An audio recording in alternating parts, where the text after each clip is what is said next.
That kind of nerd. Let's start the show with comics, movies, and technology. Here we go, bringing you the segments that you're looking for, like Cape Talk, Screen to Stream, Tech Perspective, and more. Cast this nerd degree and the blockbuster. Welcome to the club, cause you're that kind of nerd. Welcome, everyone, to That Kind of Nerds podcast, a weekly show that tells you what is going on in the nerdy world. I am CJ Mellon, joined by Josh Burns and Brian Thornton. What up? Hello. Hi. Well, listen, there is not a lot on the docket today because I figured this would be a great opportunity to kind of mellow out after the holidays and talk about a couple things that are driving the nerdy world. But because it is a new month, because it's a month of December, as is the holidays, the fact that it is a new month, Brian was making a list. He was checking it twice. Gonna see what movies are good and worth your time. That's right. It's the December blockbuster. Well, listen, being that it's a month of December, I'm going to give Brian a little present, and I'll lead the blockbuster for this month. Huzzah! So, December 13th, there is a couple things going on right now. The first one is Jumanji: The Next Level. Yes, give me all of this movie, please, and forever make sequels. Don't ever stop. Forever? Forever. Sequels? Every year, I want a Jumanji. Ah. Jumanji. I want a Jumanji. Every year. Jumanji. What's a Jumanji? Did I die and become some sort of small, muscular boy? That looks good. It looks good. I enjoyed the Welcome to the Jungle. I'm looking forward to this. So yeah, I'm all on board. Josh has been quiet. It's Christian's birthday movie, so yeah, we're on board. Oh, sweet. Good. Are you on board because you want to see it, or because Christian wants to see it and you have to because it's? Well, his I mean, who birthday? doesn't love Jumanji? Okay. And then he's pretty psyched about it, so yeah. Ready All to go. right. All right. See, Christian just proving further that he's a man of great tastes. Yeah, indeed, distinguished gentleman. Indeed. Also on December 13th is the movie Black Christmas. Yes, the horror Christmas movie. Because that's a thing now. No, it's been a thing since the 70s, bro. Has it? Yeah, Is this a actually, remake? the first Black Christmas came out in the 70s. God. This is a remake of a remake, because we actually had a remake, like, I want to say 10 years ago, of Black Christmas. There are other Christmas movies that are horror movies as well. Like Silent Night, Deadly Night. Silent Night, Deadly Night. Yep. There's like at least 4 of those. I know what's the one? Kringle? What was the? Krampus. Krampus. You know, there's always also Jack Frost, because, that movie's terrifying for its own reasons. Are we talking the one with Michael Keaton? Yes. Yeah, that is a terrifying movie. So yeah. I'm probably not going to see this. Definitely not in the theater. Not interested. And then on Netflix for December 13th, we have Six Underground, which is that Ryan Reynolds movie that we had talked about. Is it directed by Michael Bay? Yes, it's a Michael Bay, Yeah, Ryan I'm in. Reynolds. Really? It's Well, Netflix. it's Netflix. Yeah. I mean, okay. Michael Bay's always good for entertaining, like, movies. So yeah, Netflix. Word. I'm in. If it's a solid hour and 40 minutes, even better. That means I don't have to watch The Irishman. Great. Put this on the watch list for Brian. Let's see what actually happens. Six Underground? Oh, that'll definitely get Josh, watched. I don't remember your consensus of that movie. Are you in for this? Yeah, I'm in. I still don't understand what it is, but yes. Yeah. That's the bigger thing. I still don't get what this Who movie's gonna cares? be. It's Ryan Reynolds being funny and shit Fine. blowing up around him. That's all I want. But we said it about The Hitman's Bodyguard, and you guys loved that movie. And I I hated that enjoy movie. The I Hitman's thought that movie was Bodyguard. terrible. So I'm just worried about a repeat of that. Oh, poor CJ. He doesn't have good taste. It's okay. I could take a repeat of the Hitman's Body. Yeah, I'm fine with a repeat of the Well, Hitman's they're Bodyguard. making a sequel of that one. Yes, they are. December 20th, there are 2 really good movies and then 1 pile of cat crap. That's right, Cats is coming out. Which, even by the next trailer, cats shouldn't have bosoms like that. No, the Taylor Swift cat You should not don't have know bosoms. I own a Are you female familiar cat. with cat anatomy? I have a female cat, and she doesn't have boobies like that. That's Well, thank you. maybe you are not taking care of her. They're cats. They take care of themselves. First and and this movie looks foremost, you terrible. should not be body shaming your cat. Maybe it just needs a little plastic surgery. Maybe that'll bring some meaning to its life. I don't know. Let's see. More importantly, they still look weird. I know they tried to fix them, but they still look Yeah. They look weird. They look too human in the face, not in the bosom. They look too human in the face to be cats. I'm totally gonna go see this, by the way, just to watch it, like just to watch the world Really? burn. Oh God. Oh, not like opening day, but like I just don't mean ever. on like a Tuesday when I got I nothing can't better to get that do. time back out of my life. I'm not willing to do that. I'm You're willing to burn time on cats, but not. I'm not even gonna open this can of worms. Okay, Josh, please tell me you're in with me on this. This looks terrible. Not even a little bit. Okay, is this a hard pass? But Jason Derulo's in it, No, I'm not gonna hard pass. I'm and just Dame saying, Junie Dench. I know I said Junie when I meant Judy. yeah, and Idris Elba, and I love me some Idris Elba, but I'm Who just doesn't not. love some Idris Elba? I'm not interested. Idris Elba's the sexy, mysterious cat. I think there's 2 piles of cat crap on December 20th, Oh, not one. okay. So then there's Bombshell. Yeah, crap. What? Oh, that looks good. Ugh. I'm interested. Just the makeup alone, this movie looks It's fantastic. enjoyable. Okay. You may not be a fan of hold on. You may not be a fan no of longer this. in charge of selling movies to Josh. I'm He does listening. not give a shit about the makeup. Well, no shit. I'm not talking to Josh. Listen, I don't know if you've ever talked to Josh. Once Josh says that's bad, you don't win that again. You just move on and talk about your own thing. Go ahead. Would you like to sell Josh on Bombshell, please? Oh no, he'll never see it. I'm not worried about this. This is not the hill I die on. Right. No, that's what I'm saying. Me neither. I just pick think it my looks great. battles. But I'm saying if I was going to try, I would not go for the makeup. This is the movie that has Charlize Theron. It has Nicole Kidman, Margot Robbie. Looks really good. Plus, it made me like that Justin Bieber and what's her face? Billie song? Eilish. Billie Eilish song. Yeah. Yeah, So okay. you're not in for Bombshell, Josh. All right. No. Even if I were not in for Bombshell, my wife most certainly is, and I will be seeing this. My movie. wife. Though she loves all 3 of those actresses, so I will be seeing it. And then rounding out December 20th, the movie that all the movies this month have to beat, Star Wars Rise of Skywalker premieres. And I haven't seen another trailer, and I'm very happy about this. You're very happy about the movie, or the fact that you haven't seen another trailer? Both. I mean, Because I'm excited for this movie. It's Star Wars. Right? it's Star Wars. All right, then on Christmas Day, we have 2 movies coming out, both of which I would say... Wait, no, here's Star Wars competition right here. Yes. Whichever one you say next, it's gonna be tough. Spies in Disguise. Yep. Totally gonna Tom blow Star Holland Wars and out Will the water. Smith in an animated movie that looks like, let me double check my notes here, Jimmy. Yep. Shit. Who No, thank you. has not wanted to see Will Smith be an animated pigeon? I mean, No, really? I thought Tom Holland was the pigeon. No, it's Will Smith. Is the It's pigeon. Will Smith is the pigeon. Tom Holland is the kid who accidentally turns him into a pigeon. Yeah, I saw a trailer for this. I mean, we talked about this months A ago. long time ago, actually, yeah. And I was like, what on earth is this junk? Then. And now I'm a little in shock that it actually is coming out. Yeah, it exists. We're actually getting to the point where they can kind of throw it in there and bury it under Star Wars. I And know. really? You're kind of like, maybe this is good? Oh no, I think it'll do well. I don't think it's gonna be good. I just think it's gonna do okay. I mean, I guess you're right. There's no kids There's movie? no kid movie like so. I mean, you're not Frozen going to 2 see will probably Star still Wars. be in theaters, though, right? It'll probably be trailing off at this point. Right. So if you're not seeing Star Wars, you're probably seeing Spies in Disguise. Sorry for anyone who I to be honest with you, I think Jumanji is going to give Star Wars some competition.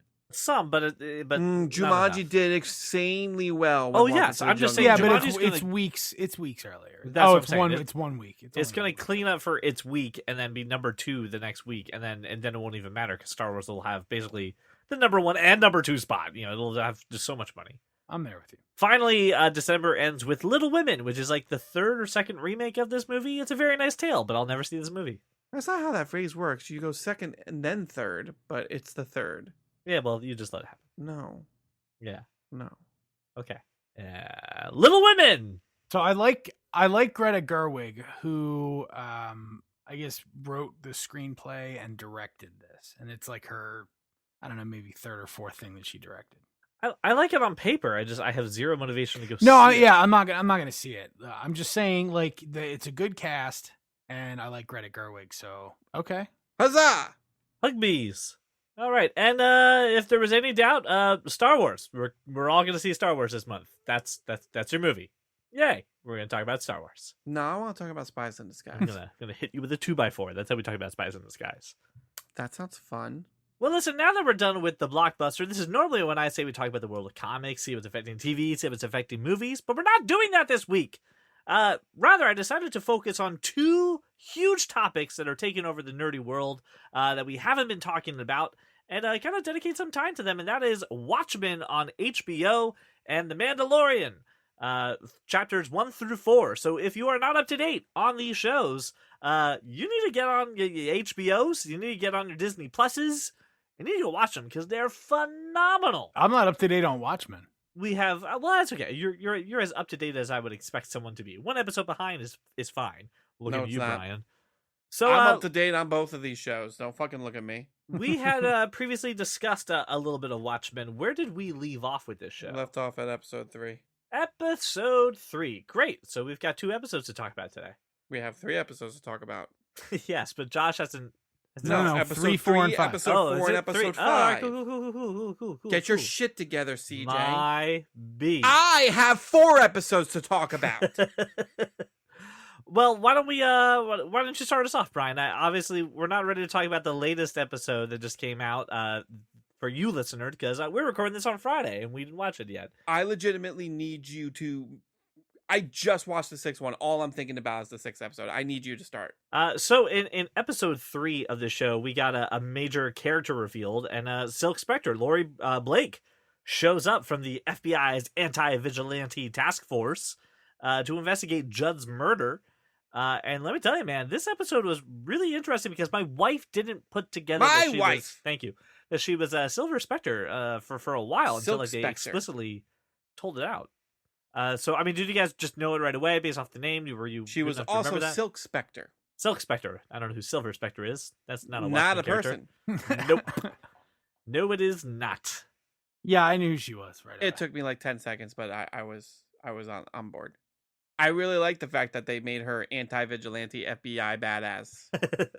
Her sitting in that phone booth. Yes. Talking to Manhattan, telling a joke and screwing up the joke and telling a different one.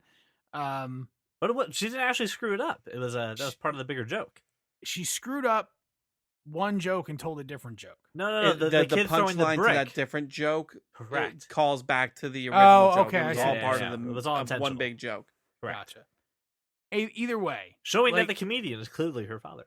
That sort of permeating most of the episode, I thought was. I liked that. I just like her. I liked her character altogether. I think I don't know who is playing her, but I think she's awesome.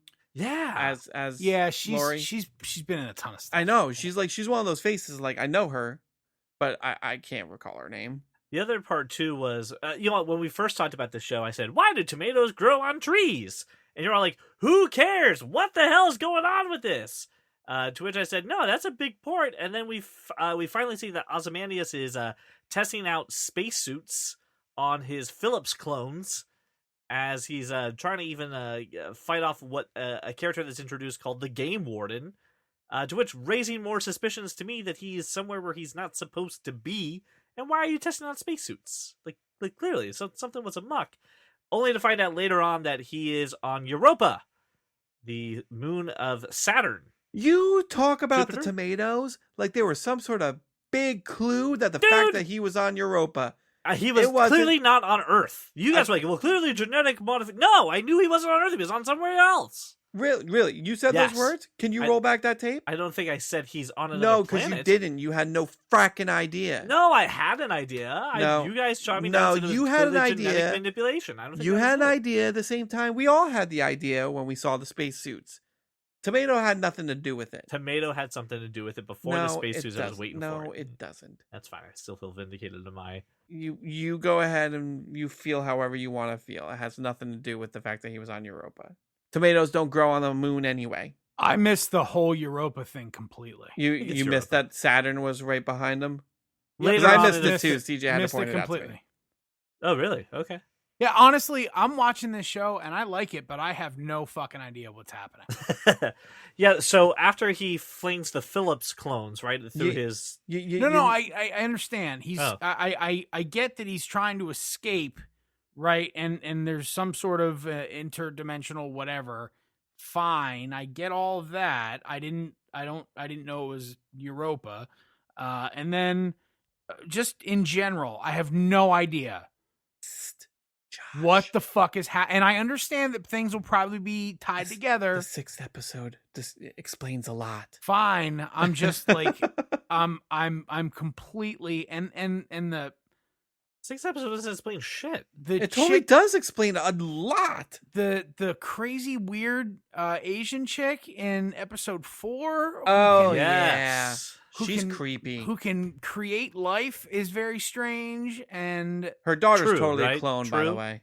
Is it Lady True? Lady True, I think her name is. And like I get it. They have X amount of time to make the deal because something's about to happen and their property is going to be worth $1 bajillion and whatever. Fine, I get it. She's an alien.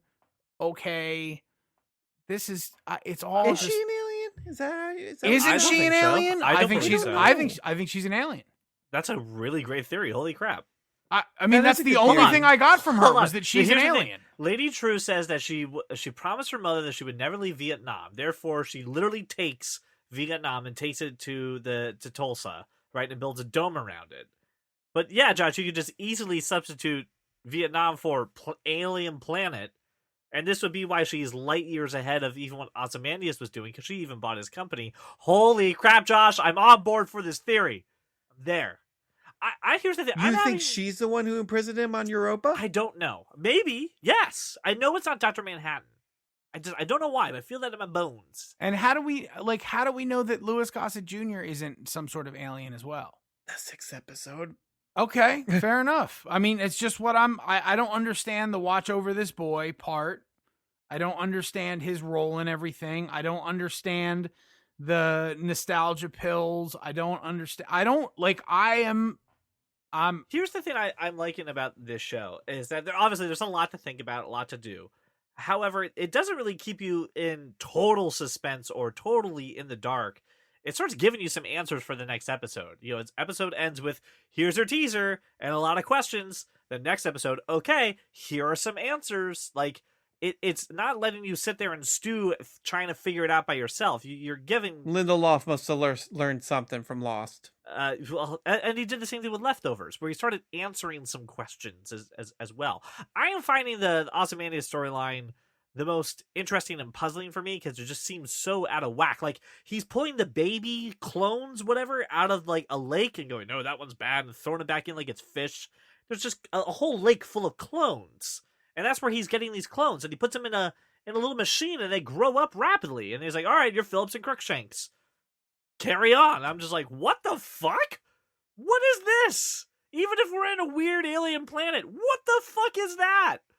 So I'm always just constantly exacerbated and confused about what's going on in that place in the best way possible. You're not I think exacerbated. I think that'll be explained in the next episode. Right, and I'm very curious who the now game that the warden warden is. captured him. Well, that was the thing, too. The game warden in Watchmen, we're all over the place, but I love this.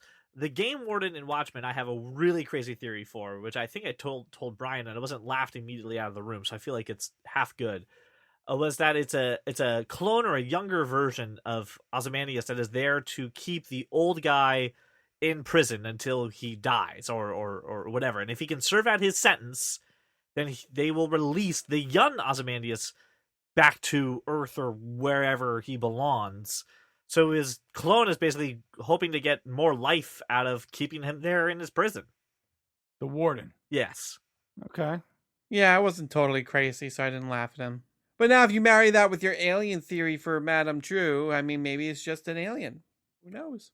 If I subscribe to one theory, do I have to subscribe to the other? Well, no, I don't think you do. What? Here's my bigger problem with the whole thing is there's this whole time travel thing happening with Ozymandias accurately setting things in motion, and now Robert Redford's president, and there's that, and he's talking to this guy from the past, but it's the future. You've got the alien chick that knows that this thing's going to happen in 12 minutes or whatever the amount of time is, right? And now like right. So like there's a lot of stuff at play. A lot of time play, you're right. And you've got the Bitch, I didn't even pick up on that. the cataclysmic event thing, that was set to happen at the end of the movie, that the giant squid, the psycho whatever thing, and wipes out 3 whatever million people, and okay, but I still don't understand why this bus full of whatever's from Tulsa was in northern Jersey. How is Tulsa? Why is Tulsa the epicenter of all this stuff? I'm just like, why Tulsa? I don't know. Is that in episode 6, Brian? No, but some information was revealed that makes me kind of think I know why. It's just there's a lot of pieces. I really, really, really liked the Wade storyline, the Mirror Glass storyline of showing Looking Glass. What the fuck is the matter with me? I don't know what's wrong with you, but Looking Glass is definitely my favorite character. Yes, Looking Glass is my favorite character. Because she keeps calling him Mirror Guy. That's Mirror why. Guy. Hey, Mirror Guy, come here. Seeing that the mask wasn't just a really cool, like, I'm reflecting back at you, but it's the protective material to keep him safe from the squid attack cycle that he doesn't need. Well, he doesn't. Now he knows he doesn't. Now he knows he doesn't need it, but before he thought he did. I get it, but he's still scared, even though he doesn't need it. Well, I mean, that's the human condition, right? I mean, even if you give somebody the answer, they don't always accept it. He's just been completely comfortable doing the same thing for years. Yeah, I guess. It's a comfort thing at this point. It's like... It's a little illogical, right? It's all about survival and your mental sanity, and there's no logic in that. You just kind of have to take it for what it is. I don't know. But he is my favorite character. He is definitely my favorite character. 100%. Wade is fantastic. Highly enjoyed that episode. Highly enjoyed the little reveal that the senator's in charge of the... what the hell's the group's name? The Rorschach... What are they called? The 7th Cavalry. The 7th Cavalry. Cavalry. I said it eventually. Yeah, they got teleportation portals. I mean, like, there's a lot of cool shit going on there. Yeah, that stuff. Yeah, I'm looking forward to see where that stuff leads. I'm looking forward to. I mean, I'm sure for a season 2, not everything's going to be answered. I don't think we're going to know the Ozymandias stuff until season 2. So here's a question. We just talked about a lot of things going on, right? There's a lot of stories. There's a lot of stories happening. So right now, what is your favorite storyline that we're following? What is the favorite thing about this show that, if you're trying to get someone to watch this, that you're kind of throwing that as your selling point? The Don Johnson murder storyline. Okay. But the Don Johnson murder storyline is... That's Angela's storyline. Angela / Looking Glass's storyline, yeah. I don't know if that's Looking Glass's storyline. And the Don Johnson thing isn't really this, like... he was supposed to manage his department, and the senator is managing his department. Yeah, but just like the comedian's death in the original Watchmen book, that is what starts all of this stuff. Yeah, okay, I see what you're saying. That is the domino that falls that causes all of this other stuff to start happening.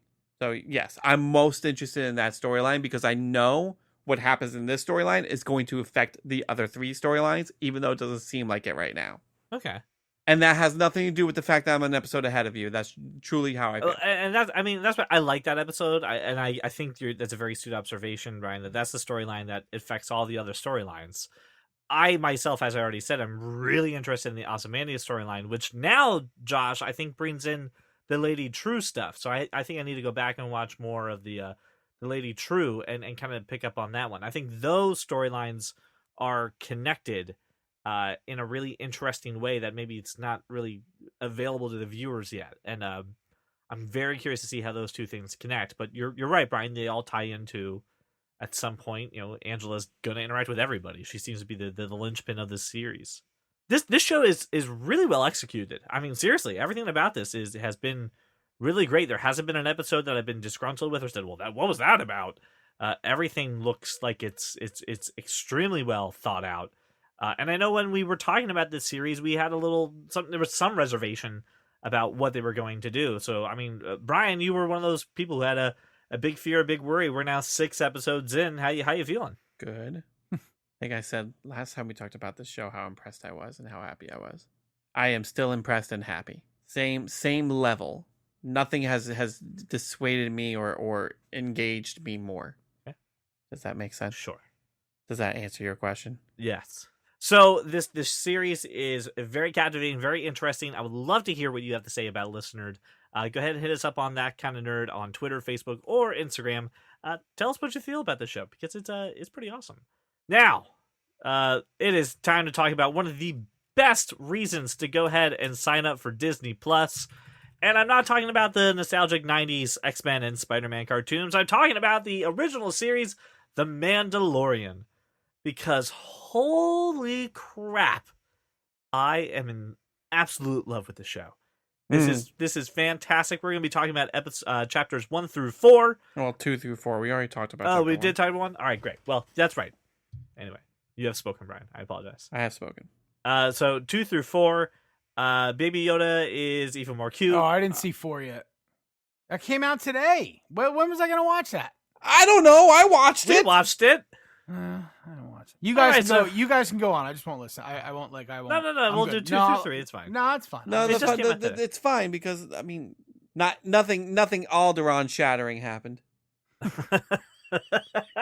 see what I did there? I did. Oh, well, sir, your impressions of those 2 episodes, please. Baby Yoda is cute as hell, and the Mandalorian is also badass.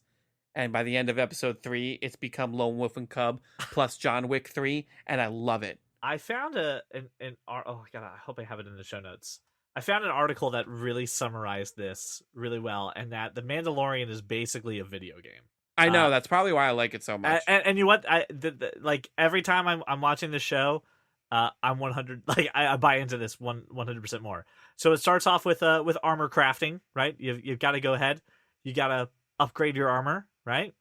Then you get the blurg riding perk, where you have to travel by horseback, but unfortunately you don't know how to ride a horse, so you have to do a training sequence to learn how to ride a horse.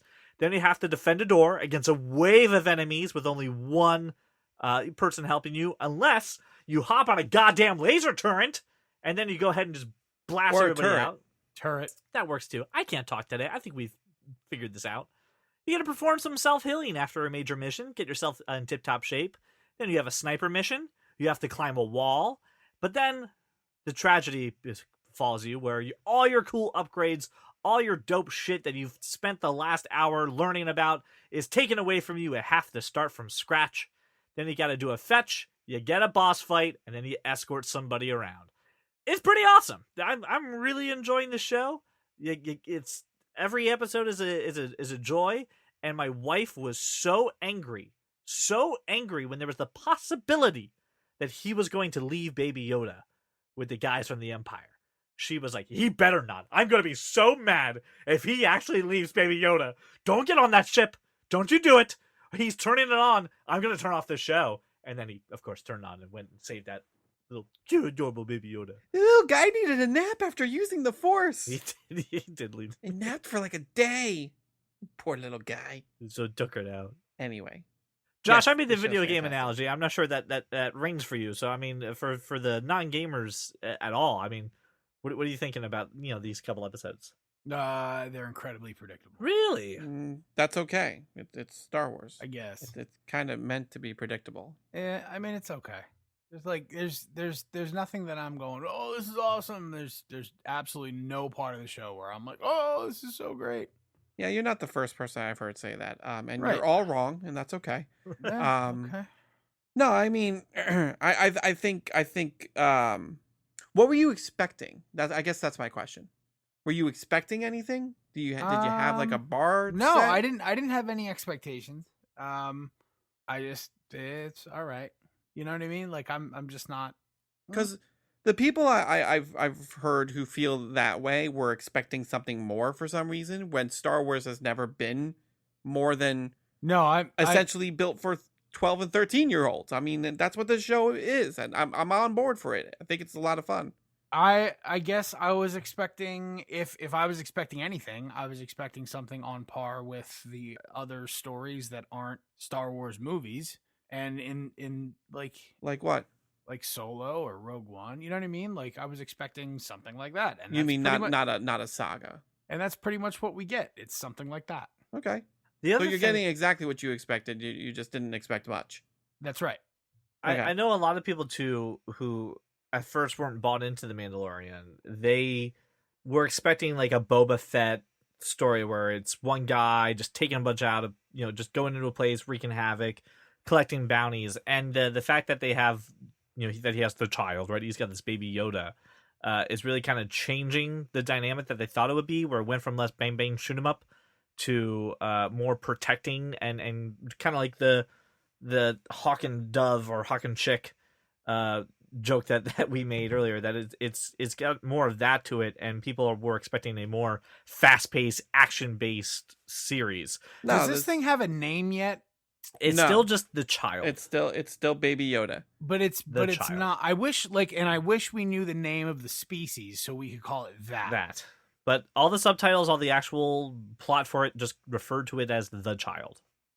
It is 1000% supposed to be an old samurai, old Western serial in space. Yeah. That is exactly what it is. That's what I'm getting. I am completely fine with that. But that's not what the show was sold as. For good reason, they kept the Yoda species thing hidden. I'm quite fine with that. Right, but that has nothing to do with the tone of the show. I actually think this show was advertised just as that. I don't think it was advertised as some over the top action series. No, it wasn't. Okay. No, I agree with what you're saying, Brian. All right. So I don't know. So my point is, I don't think the expectations is anybody's fault but the people who saw Mandalorian armor and had this is the Last Jedi all over again with people who are hating on the show. I'm not you're joking. right. You're 100% correct. It's these people who had this idea of what they thought of a Mandalorian show should be because they think they know what Boba Fett is, and you don't know shit because it hasn't been written yet. And now we're writing it and we're watching it and we're like, oh, it's not what I expected. Well, that's on you. Stop putting ridiculous expectations on this franchise because you've had 20, 30 years to build it up in your head. Just take what you can get and accept it. I love it. I think it's a great show. I think it's a lot of fun. I think it's got just enough action in it.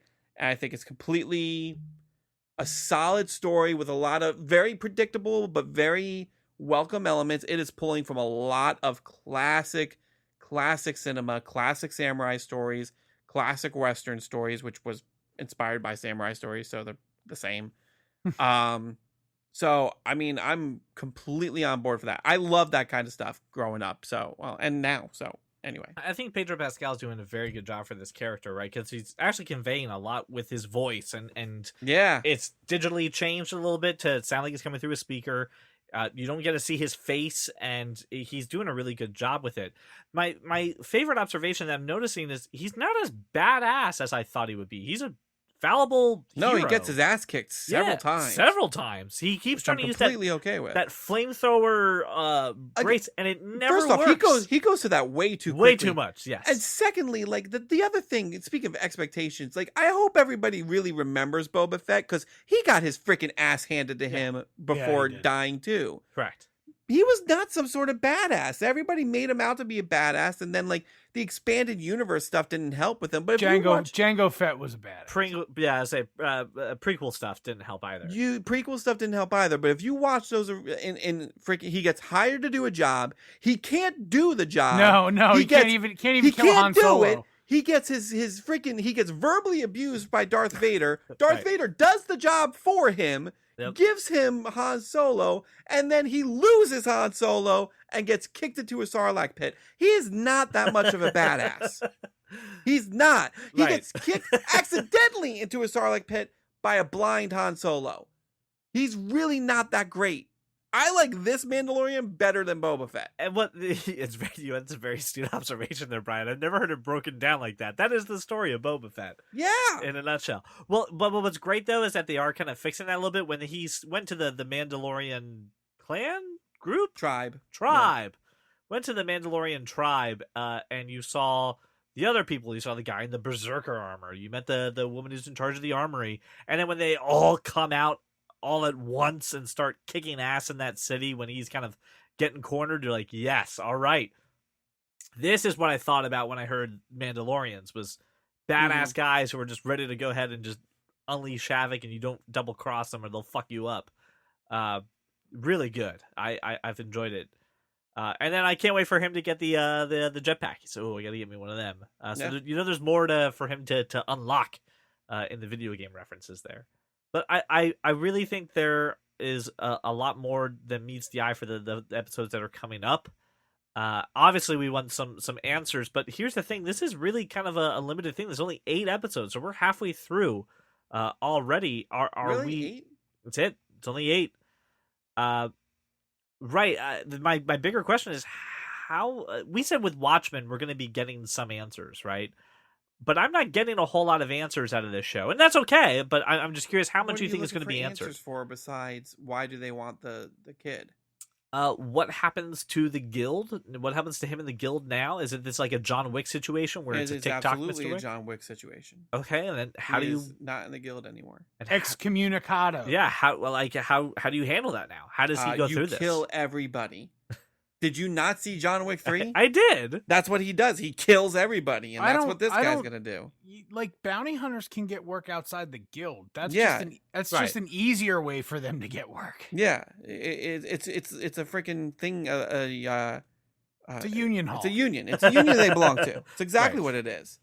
He can still bounty hunt. He can still do that stuff and kill other bounty hunters. Yeah, he's just gonna have to do the work on the sly. He's gonna have to watch out for bounty hunters who don't want him taking their bounty. Well, unfortunately, being a Mandalorian, I think is very hard to be kind of incognito when you roll into a place. Like when you leave, someone follows in and says, "Hey, but there's a Mandalorian here," and it's not hard to go, "I don't know, maybe." No, like it's pretty obvious that there's a Mandalorian. That's fine. There. You always stay moving. You can't stay in one place for too long. And you just keep going. But isn't that a problem for a character? I'm just saying for him as a person. No.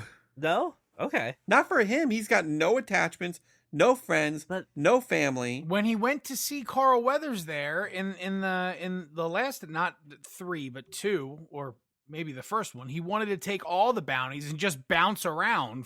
Right, but I think the bond that he's having with the child now, right? The child comes with him wherever he goes. Right. Okay. I'm just saying. He uprooted the whole Mandalorian clan, and now he didn't. Well, he did. You have to move. He did. They have to move now. When they went and defended him, he says you'll have to move, and they're like, but that was their choice, not his choice. That was their choice. Correct. And that's fine. He didn't uproot them. So and he's not excommunicado from that tribe. He'll find them and reconnect with them again. He's just not in the guild. All right. Just gonna have to kill bounty hunters, which is awesome. Yeah, you do that. Kill bounty hunters. Fuck them. He's the bounty hunter's bounty hunter. Yeah, totally. That's what that tribe does. Do you think we're going to get any backstory on his origin? We've obviously talked about this a little bit. He wasn't born as a Mandalorian. Yeah, we wouldn't be seeing the flashbacks if we're not going to get more of it. I'm just saying, in the next 4 episodes, you expect to get some answers for that, or is that a season 2 thing? I expect to learn a little bit more about that, and the only thing I truly expect to get a full answer on is why they want the kid and what their plan was, and that's it. Like, I think this entire season is just him and the kid, and then maybe they abandon the little baby Yoda thing, or maybe they do it. They might. He might just be a first season thing, and then they do something different for the second season. I don't know, with how freaking popular this freaking Yoda character is, Speaking of the popularity of the Yoda character, Disney released some I'm gonna say official, but god damn guys, some official merch on a store, and it was not very well received. It's a really shitty store. You can. What's wrong with the store? Well, so you know how like if you go to Things Remembered and you upload your own image and then you want to write like "loving kisses" right on the top of it, and you're like, oh, that doesn't really go with the design that you just uploaded, but whatever, we're Things Remembered. We'll put it on a frame. That's what this website does. It's not very Disney-like. There's only one thing that you can get. It's the print of Baby Yoda, and that's really it. And it looks pretty bad for Disney. It's not bad for that kind of nerd. So I'm confused. I don't. What are you saying? That like there's no pop figure or something of Baby Yoda? There's no plush figure, no pop figure. There's no Mandalorian. Okay, that stuff will come out. But I can't even get right. But what I'm saying, first time to launch the merch, you don't even have the Mandalorian logo and his silhouette walking thing. You just have one thing to buy, and it's not that good. So unless they changed it in the time that I read the article about it, it's not that good. I'm trying to get the link for you. So in the show notes, is the official Shop Disney collection So it's the exact same thing over and with over and over and the over. child. This is it. Oh, that's hilarious. It's It's pretty shitty. It's pretty shitty. Okay. Yeah, now I see it. The same. It's the concept art photo. Over and and over over and over again. Like, Merry Christmas. like this is like it looks like again. This site doesn't even look like a Disney site. No, This it is officially doesn't. Disney? Yes, it's shopdisney.com. Are you sure? Are you sure? It's no one- Sherp Dosney. Sherp Dosney? Because I mean, Hang on on, the let bottom me- they're let me It's asking go you to to- Disney the with homepage. a Z and no E. It's Dizny. Shorp Disney. It's really bad. That's sad. It's a really bad merch store. This is like the number one thing that people want to buy right now from Disney Plus.